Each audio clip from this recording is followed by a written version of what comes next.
Colonel Espinido, pumasok ka sa PNP service noong 1996, tama ba? Yes po, Your Honors, Mr. Chair. Kailan ka na-assign or nag-engage sa intelligence and operations? Nung ma-assign ako sa Region 8 from Region 7, Marirecall mo ba kung anong year? 2000, Your Honors, Mr. Chair. 1999, 2000 sa PAOK TF. So, yes. Thank you, Mr. Chair.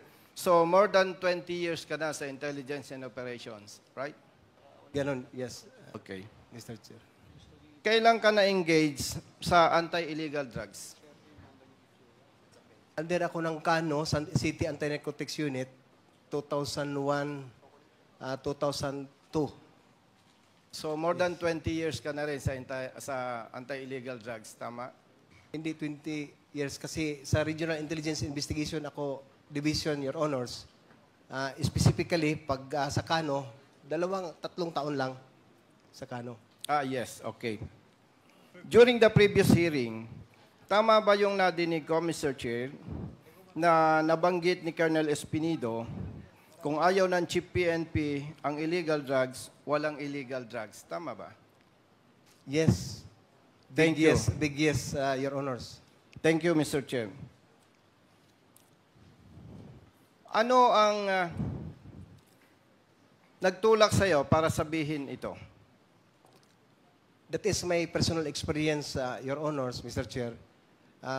Based naman sa area na assign ko sa bayan ng Gandara, San Miguel, Albuera, at saka sa Uzamis. Okay. Mr. Chair,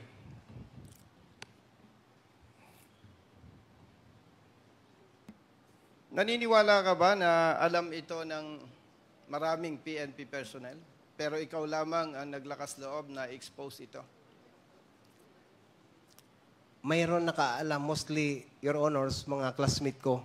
At saka sa Region 8, alam nila na yun mga nangyari sa akin, Your Honors.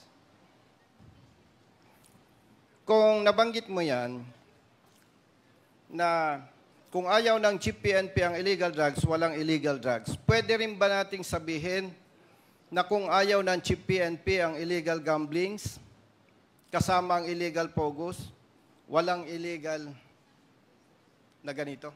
Yes, Your Honors. Thank you, Mr. Chair. Referring to your affidavit, paragraph 34, page 6, nabanggit po ninyo na from my experience, I can say that the PNP is the biggest crime group in this country. Tama ba, Mr. Chair? Yes, Your Honors, but I made repeatedly explain and expound last Quad Committee hearing, Your Honors. Yes. Ano ang nagtulak sa'yo para sabihin to? Your Honors, I have supposedly reply for the controversial issue last hearing, but that is your question. I'm not yet read my reply, Your Honors, but to tell you, I can say that because of also my experience. Yes, thank you, Mr. Chair. Colonel Espinido, Mr. Chair,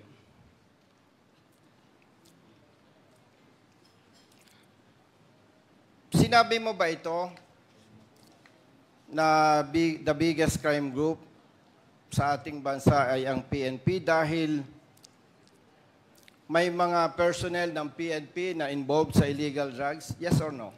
Yes. Sinabi mo rin ba ito, Mr. Chair, dahil may PNP personnel na involved sa illegal gamblings? Yes or no? Yes, Your Honor. Sinabi mo rin ba ito dahil may mga involved na PNP personnel sa kidnappings? Yes, Your Honor. Sinabi rin mo ba ito dahil may mga PNP personnel na nasasangkot sa killings or EJK? Yes, or no? Yes, Your Honor. How about robbery holdup? We can attest to that, Your Honors, because when the time my last time here in 28 August 29, there is a news that there is a robbery holdup happened in Bataan with the 7 police officers involved. Yes, I agree with you. How about, na-assign ka sa Mindanao? Yes, Your Honor. Region 11. Sa pagkakaalam mo, mayroon bang human trafficking na nangyayari within Mindanao? I cannot really give you the exact answer, Your Honor, because just only a hearing or a report that there is but a documentation. Yes. So you mean, may nadidinig ka? Yes, Your Honor. Yes. Gusto ko lang i-clarify, Mr. Chair, kay Colonel Espinido. Kasi, para malinawan ng taong bayan. And of course, malinawan ng PNP personnel.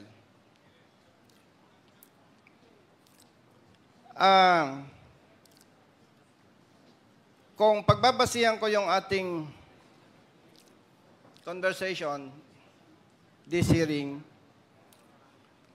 tama bang sabihin na may mga personnel sa PNP na kriminal? Yes. Yes, Your Honor. Okay. Pero, hindi lahat ng personnel sa PNP ay kriminal. Yes, Your Honor. In terms of percentage, malaking porsyento ng PNP personnel ang kriminal o hindi? 60-40, Your Honor. Ano ang 60%? 60 ang mabait. 40 ang masama. I agree with you na may mga involved, pero hindi ako agree sa'yo na 60-40. Sorry. Yes.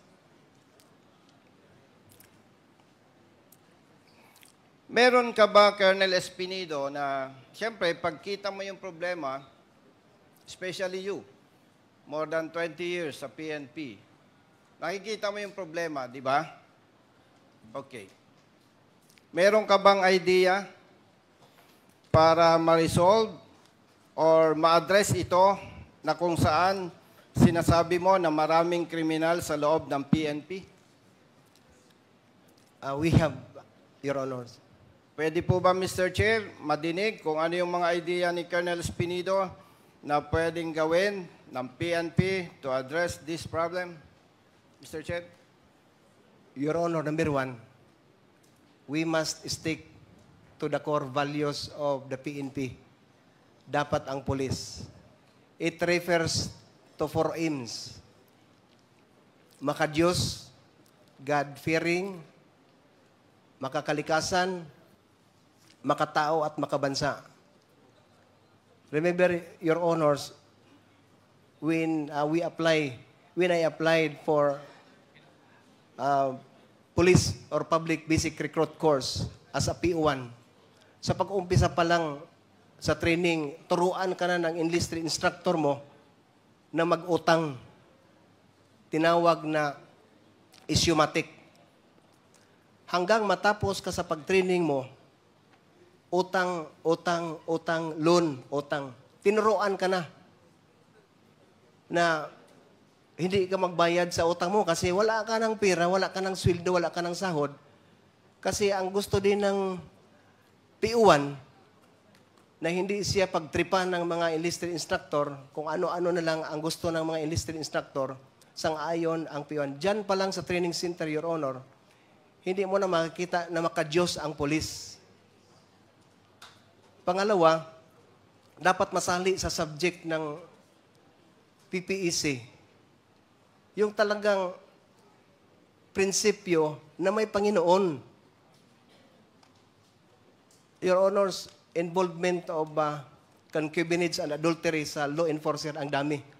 Lawbreaker, law enforcer, lawbreaker. Kaya paano natin masolba ng problema when in fact in the police station and training center mismo may tungit. Illegal gambling. ang nag-umpisa ang mga senior officers. That's why I can say, Your Honors, Mr. Chair, that if we need to change the total PNP, the member of the PNP, it must be from the general down the line, not from the P1 up to the general. Yun ang nakikita ko, Your Honors, dapat talaga iisabuhay yung pro-God, yung God-fearing, para makita mo ang commitment ng isang law enforcer na hindi takot mag-implement kasi ang katakutan lang niya ang Panginoon. Your Honors. Mr. Chair, yung nabanggit ni Colonel Espinido, the first two for core values ng PNP, which is makadiyos at makatao. Balikan ko lang yung nabanggit mo na kung ayaw ng Chief PNP ang illegal drugs, walang illegal drugs. Kung Yes. ayaw ng Chief PNP ang illegal gamblings, walang illegal gamblings. Yes, Your Honor.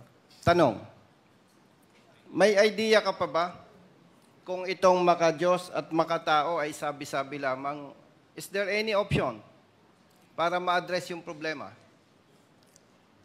Number one, Your Honors, yung personal commitment mo sa trabaho, mahalin mo yung trabaho, at saka sundin mo yung utos ng Panginoon because we all know that the laws of the land is refer to the Ten Commandments, the law of God. So, kung isasabuhay mo yung batas na yon, magsasabi tayo na totoo kang nagtrabaho na may Panginoon kasi hindi ka takot at saka alam mo kung anong batas na ipapairal o i-implement mo, enforce mo kasi yun na sinasabuhay mo yung training mo, you love your training, you love your organization because you love first your God, Your Honor. Are you aware, Colonel Espinido, na meron chaplain service sa PNP? Yes, Your Honor. Gusto mo bang sabihin na parang kulang yung kanilang trabaho? Yes. Ang laking kulang, Your Honors, when in fact, I have a picture, document, in my chapel of Region 8, Police Regional Office 8. Makikita mo, Your Honors, ang kaibahan. Ang 10 Commandments na sa Exodus chapter 20, verse 3 to 17, iniba na. Iniba na ang 10 Commandments na nilagay sa harap ng chapel. So, doon pa, lawbreaker na ang pulis. But iniba na ang 10 Commandments na binigay ng Panginoon sa Exodus 20, 3 to 17. Specific yun from 1 to 4, love your God. From 5 to 10, love your neighbor as you love yourself.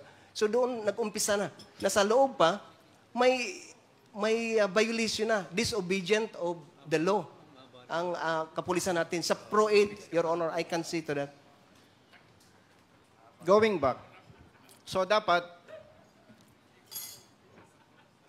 tama ang ilalagay na Chief PNP. Yes, Your Honor. Okay, to proceed, Mr. Chair, in your previous assignments, naniniwala ka ba, Colonel Espinido, na kung bakit sinasabing maraming biktima sa EJK is dahil sa quota system ng PNP? Sa accomplishment? Siguro, Your Honor. Dagdag pa dito yung reward system? Siguro, Your Honor. Would you believe also na yung resulta nito ay nagsimula din doon sa parameters ng UPER, ng PNP, Unit Performance Evaluation Rating? Yes, Your Honor. Na kung saan ang itinuturing ng PNP na the best units, the best officers, yung maraming operational accomplishments at hindi yung peace and order situation sa respective area of responsibility nila. Tama po ba? Yes, Your Honor. Lilinawin ko lang, base sa performance evaluation rating na pinipatupad ng PNP, mas binibigyan nila ng importance yung maraming accomplishments sa operations. Yes, Your Honor. Hindi yung peace and order situation sa kanilang respective area of responsibility. Tama? Big yes, Your Honor. And to clarify this issue, Mr. Chair, kapag chief of police ka ng isang city, peaceful, hindi rampant ang illegal drugs, hindi rampant ang illegal gamblings, no robbery hold-up, no kidnappings, peaceful ang area mo, hindi ka magiging best unit. Tama ba? Yes, Your Honor. So, would you agree na dapat, isa sa dapat bigyan ng atensyon ng PNP, itong performance evaluation rating system nila, Yes, Your Honor.